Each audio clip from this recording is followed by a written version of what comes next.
नमस्कार प्रिय किसान भाइयों और कृषि से जुड़े हुए हमारे सारे अभ्यर्थी। आप सभी लोगों का फिर से मेरे चैनल कलम से किसान तक पे स्वागत है। आज जिस विषय पे हम लोग चर्चा करेंगे वो प्राकृतिक खेती का एक घटक है। शायद आप लोग सुन भी रहे होंगे, चूंकि कृषि से अगर जो जुड़े हैं वो जान रहे हैं कि प्राकृतिक खेती 4-5 सालों में जो है बहुत पॉपुलर हुआ है, बहुत प्रसिद्ध हुआ है, क्योंकि उसका कारण सीधा सा रहा है कि लोग जहरीला पदार्थ खाना नहीं चाहते हैं, मिट्टी की उर्वरा शक्ति जो है समाप्त हो रही है, तो कहीं ना कहीं फिर से जो है प्राकृतिक खेती की तरफ लोग जो है बढ़ रहे हैं। और जिस प्रकार से किसान इसको अपना रहे हैं, ये लग रहा है कि आने वाले कुछ सालों में जो है एक मेजर पोर्शन जो है ऑफ फार्मर्स जो है इसको अपनाएंगे और अपना रहे भी हैं।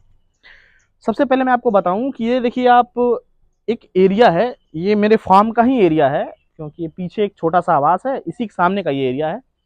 इस एरिया का जो डायमेंशन है, जो आकार की है, जो एरिया है, वो 5 × 6 मीटर स्क्वायर का है। ये 5 मीटर इसकी चौड़ाई है और 6 मीटर इसकी लंबाई है। टोटल मिला के 30 मीटर स्क्वायर का एरिया है ये। हमने एक ऐसा लेआउट इसका बनाया है, इस प्रकार से लेआउट बनाया है, इसमें ज्यादा से ज्यादा सब्जियां ले पाए हम और ज्यादा से ज्यादा एरिया को यूटिलाइज कर पाए।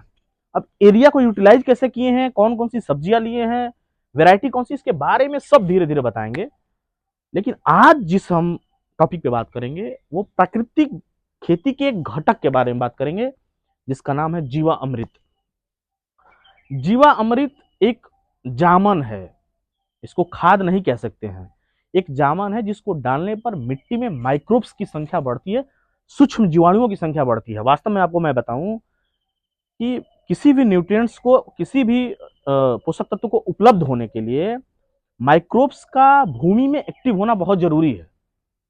तो उस भूमि में माइक्रोब्स की संख्या को बढ़ाने के लिए, सूक्ष्म जीवों की संख्या को बढ़ाने के लिए हम जीवा अमृत को जामन की तरह यूज करते हैं, स्टार्टर की तरह यूज करते हैं, क्योंकि इसमें बहुत सारे माइक्रोब्स पाए भी जाते हैं और वो मिट्टी में जाके जो है इतना बढ़िया एम्बियंस बनाते हैं कि जो अनअवेलेबल, जो अनुपलब्ध जो है पोषक तत्व हैं, वो भी जो है उपलब्ध हो जाते हैं। तो आज इसी के बारे में बात करें कि हम लोग बनाते कैसे हैं, कैसे क्या इसका मतलब सबसे बड़ी बात है कि कोई भी चीज बनाने का मेन बात है उद्देश्य क्या है भाई। क्योंकि आप यदि उद्देश्य को समझेंगे तो शायद अपने तरीके से और भी कुछ उसमें चीजें जोड़ सकते हैं, जरूरी नहीं कि जो चीज दी गई है उसी के अनुसार हम बनाएं।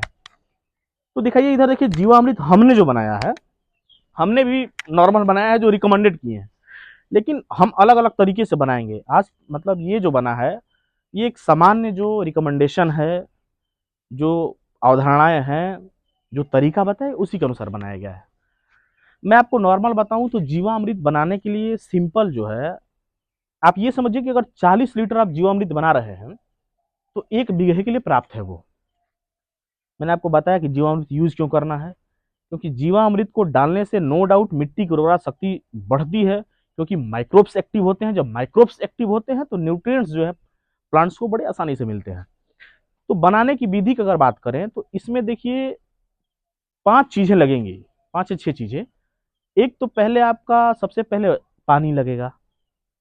मैं 40 लीटर की आपकी बात बता रहा हूँ, वैसे मानक आप ज्यादा अगर पढ़ेंगे तो 200 लीटर का बनता है, लेकिन आप अपने आवश्यकता के अनुसार बना सकते हैं। मैं 40 लीटर की बात कर रहा हूँ।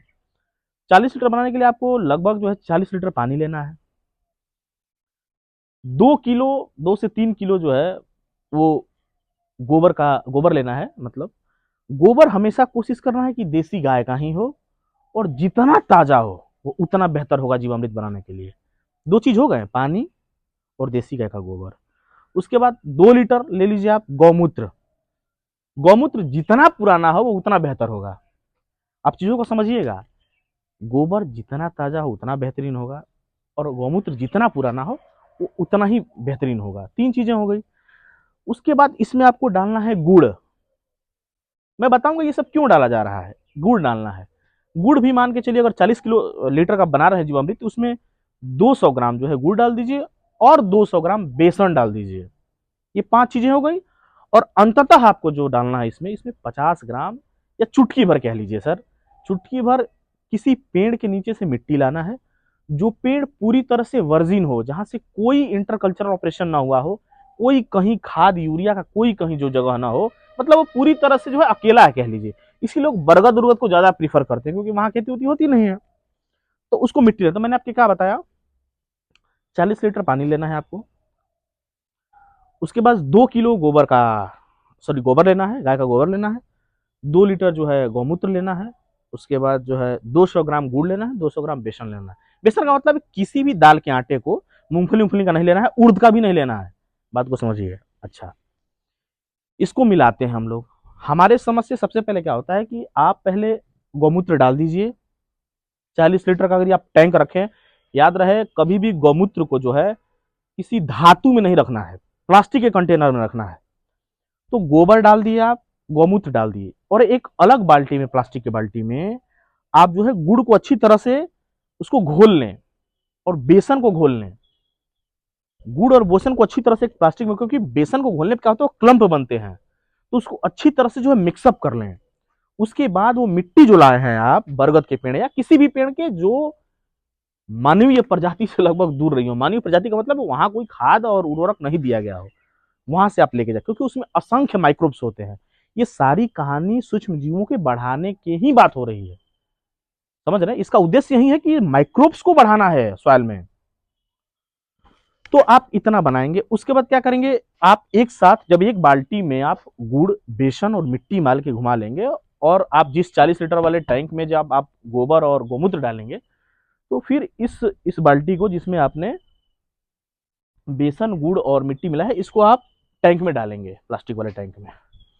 और उसके बाद जब आप प्लास्टिक टैंक में डाल दिए सारी चीज़ों को, तो उसके बाद आपको क्या करना है, 3 दिन तक सुबह और शाम, क्योंकि गर्मियों के दिनों में मैं ये बताऊं, ये लगभग 3 दिन में जो है तैयार हो जाता है, और वहीं सर्दियों के मौसम में लगभग 7-8 दिन लग जाते हैं, क्योंकि टेम्परेचर का एक डायरेक्ट जो है प्रभाव है। तो आपको जब प्लास्टिक टैंक में सारी चीज़ें डाल देंगी जो हमने अभी बताई, उसके बाद आपको 3 दिन तक जो इसको घड़ी की दिशा में आपको इसको हिलाना है, एक डंडे के माध्यम से। याद रहे लकड़ी का ही डंडा लें, किसी मेटल या स्टील पिस्टल न लें, लकड़ी के डंडा लें, देखिए। और इसको क्या करना है, किस दिशा में आपको घुमाना है, ये घड़ी की दिशा में, घड़ी की दिशा में इसको जो है आपको सुबह और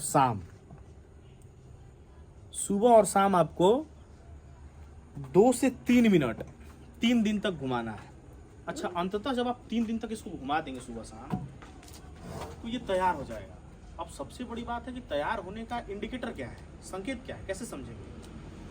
तो इसमें आपको क्या होगा कि एक बहुत अच्छी स्मेल आएगी, पहली तो बात ये है। अब वो स्मेल आप महसूस कर सकते हैं जब आप तैयार करेंगे तब। और दूसरा ये है कि एक झाग सा बन जाता है, क्योंकि माइक्रोब जब डिकम्पोज करते हैं ना, तो एक झाग सा बन, देखिए इस समय ये जो है ये झाग बना हुआ है, आप ध्यान से देखिए इसको, और इसकी जो है गंध जो है हम एकदम मतलब महसूस कर सकते हैं। इसमें से हमने बहुत यूज कर लिया है। अब रही बात बनाने की, आप समझ गए। उसके बाद बात यह है कि आप इसको इस्तेमाल कैसे करेंगे। देखिए बहुत सिंपल सी बात है, इसका आप 3 तरह से इस्तेमाल कर सकते हैं जीवामृत का। मैंने आपको बताया कि 40 लीटर जो है वो 1 बीघा के लिए पर्याप्त है, तो आपको इसको 3 तरह से इस्तेमाल कर सकते हैं। पहला इस्तेमाल ये है कि आप डायरेक्ट इसको पानी के साथ आप डाल दें, सिंचाई जब पानी नाली के थ्रू आप यूज करते हैं तो उसी में डाल दें। देखिए हमको लगता है जहाँ तक ये थोड़ा कुछ टफ वर्क है, हालांकि आप कर सकते हैं। दूसरा इसका ये है कि जब आप बागवानी किए हैं जहाँ, तो जो 2-2 लाइनें होती हैं पौधों की, उसके बीच में नाली बनाकर इसको डाल दीजिए, पानी के साथ मिला के सीपेज करके ये पौधों को मिल जाएगा। और तीसरा विधि ये है कि डायरेक्ट आप इसका स्प्रे कर सकते हैं। लेकिन स्प्रे करते समय एक चीज़ का ध्यान देना है आपको कि एटलीस्ट कम से कम 2 बार इसको छानना है आपको, क्योंकि क्लॉगिंग ना हो स्प्रेयर में, समझ रहे हैं कि नहीं। इसको 2 बार छानना है सूती कपड़ों में, और उसके बाद इसमें पानी मिलाना है आपको, इसको डाइल्यूट करना है थोड़ा सा। कम से कम मान के चलिए कि 1 लीटर जीवामृत में आप 5 लीटर पानी मिला सकते हैं, 4 से 5 लीटर, और उसके बाद स्प्रे करें। क्योंकि मैं फिर बता रहा हूँ, अंततः है क्या इसका उद्देश्य, सूक्ष्म जीवों की संख्या को बढ़ाना है। बिना सूक्ष्म जीव एक्टिव हुए आप विश्वास में कोई भी आप यूरिया देते हैं, तो यूरिया का डायरेक्ट नाइट्रोजन को नहीं दे सकता है, उसमें माइक्रोब सूक्ष्म जीव का इन्वॉल्वमेंट है, तभी वो यूरिया से नाइट्रोजन टूटेगा और पौधों को मिलेगा, नाइट्रेट के फॉर्म में, अमोनियम के फॉर्म में, जो भी हो। बिना माइक्रोब्स की सहायता के न्यूट्रिएंट्स अवेलेबल नहीं होते हैं। तो ये सबसे बड़ा जरिया, ये स्टार्टर ये है कि माइक्रोब्स की संख्या को बढ़ाना है, तो इसको इस्तेमाल कर सकते हैं आप। मैं फिर से बता रहा हूँ, इसको आप एक बार अगर तैयार करेंगे तो लगभग 10 दिन तक आप इसको इस्तेमाल कर सकते हैं। जब पौधा कम से कम 21 दिन का हो जाए तभी इसका पहला प्रयोग करिएगा। 20 से 21 दिन का हो जाए तो रिपीट करना है, तो दूसरी बार 20 से 21 दिन में। तो ये एक बहुत बढ़िया जो है प्राकृतिक घटक है। इसका प्रभाव हम आपको दिखाएंगे। अभी तो देखिए पानी इसमें पड़ गया है, शाम के टाइम जो है पानी पड़ा है इसमें, और बहुत ये बेटर यूटिलाइजेशन भी है। आपको बताएंगे धीरे धीरे जैसे जैसे वीडियो बनेगा। लेकिन आज जीवामृत के बारे में बताना बहुत जरूरी है। इसको अन्य विधि से भी हम बनाएंगे। इसमें जो कॉन्स्टिट्यूएंट है, इसके अलावा अन्य, जैसे हमने बताया ना कि आप पपीता भी ले सकते हैं गुड़ के जगह पे, पपीता ले सकते हैं गुड़ के जगह पे आराम से। पपीते का जो पील है, गुदा है, उसके ले सकते हैं। गन्ने का रस ले सकते हैं। कोई जरूरी नहीं है, उद्देश्य समझना है कि इसमें डाला क्यों जा रहा है, वो इसका समझना है। तो फिर अगली बार जैसे ही इसमें और बनाएंगे हम, क्योंकि एक हमको जो है कंपोस्ट टी बनानी है, वो एक थोड़ा सा नया कंसेप्ट है, लेकिन बनाएंगे, उसको भी दिखाएंगे आपको। तो अगर इसके बारे में अगर आपका भी कुछ सुझाव, देखिए क्योंकि हम लोग करते हैं तो सीखते हैं, वही सोचते हैं आपसे शेयर करें। नो डाउट कहीं ना कहीं लिटरेचर, किताब जो सीखने को मिलता है, ट्रेनिंग, वहाँ से हम लोग करते हैं और सीखते हैं। तो अगर इसके अलावा आपको भी इसके बारे में कुछ कहना, सुझाव देना हो सकता है, तो आप बताएं। और अगर अच्छा लगा तो प्लीज़ सपोर्ट करें। बहुत बहुत